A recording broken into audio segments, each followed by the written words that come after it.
Pourquoi en France on utilise un clavier AZERTY et pas un clavier XORGZUT ou TSULNI? Pour comprendre pourquoi les touches des claviers se sont retrouvées comme ça, il faut s'intéresser au clavier QWERTY qui a inspiré le clavier AZERTY. Et pour comprendre le clavier QWERTY, il faut remonter à l'époque des premières machines à écrire. Au départ du départ, il y avait ce truc, ça s'appelle la boule à écrire de Hansen et c'est danois. Et puis, à la fin du 19e siècle, Christopher Scholz, qui est à la fois américain et barbu, invente la machine à écrire moderne. Son premier modèle, commercialisé le 1er juillet 1874, est très bien décoré. Mais surtout, son clavier ressemble à ça.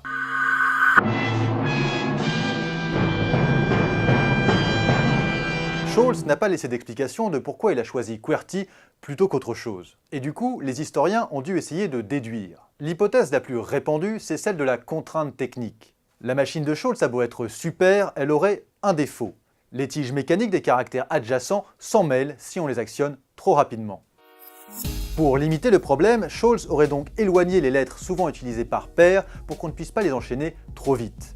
Selon cette théorie, c'est pour ça que le T est loin du H, que le S est loin du T et que le H est loin du E. Récemment, cette hypothèse a pourtant été remise en question par un chercheur japonais, Koichi Yasuoka. Selon Koichi, le premier modèle de Scholz ne présentait aucun problème d'emmêlement des tiges, parce que les tiges venaient d'en dessous. Et du coup, Koichi a développé une explication différente, l'influence de l'alphabet morse. Le clavier QWERTY est né aux États-Unis, à une époque où le télégraphe était l'un des principaux moyens de communication. Or à cette époque, les Américains utilisaient une version du morse un peu nulle, dans laquelle le code de certains caractères et de certaines combinaisons de caractères se ressemblaient beaucoup. Par exemple, le Z faisait ti-ti-ti-ti, et la combinaison du S et du E faisait également ti-ti-ti-ti.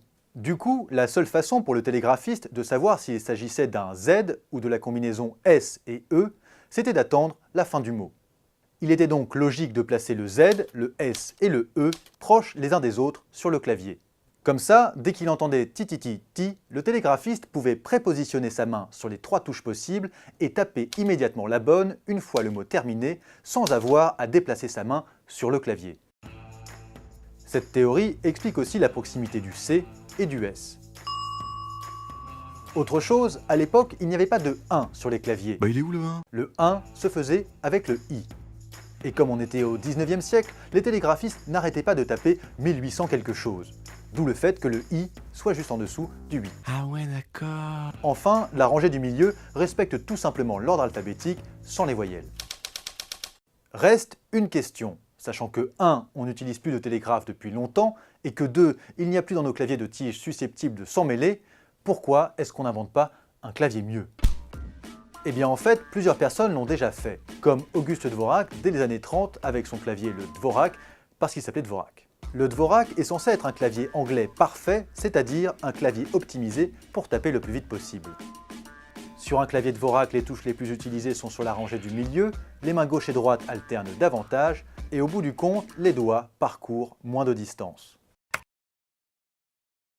Pour démontrer que c'est vrai, un programmeur américain a développé un outil pour calculer la distance parcourue par les doigts des gens sur les claviers.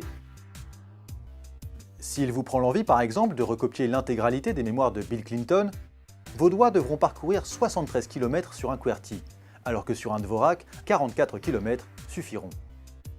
Mais le problème, c'est que le Dvorak est arrivé un peu tard. Le clavier QWERTY était déjà installé depuis des décennies et des générations entières de dactylos s'y étaient habituées. Difficile donc de tout changer. La Turquie en revanche a fait l'effort. Elle a mis au point son propre clavier.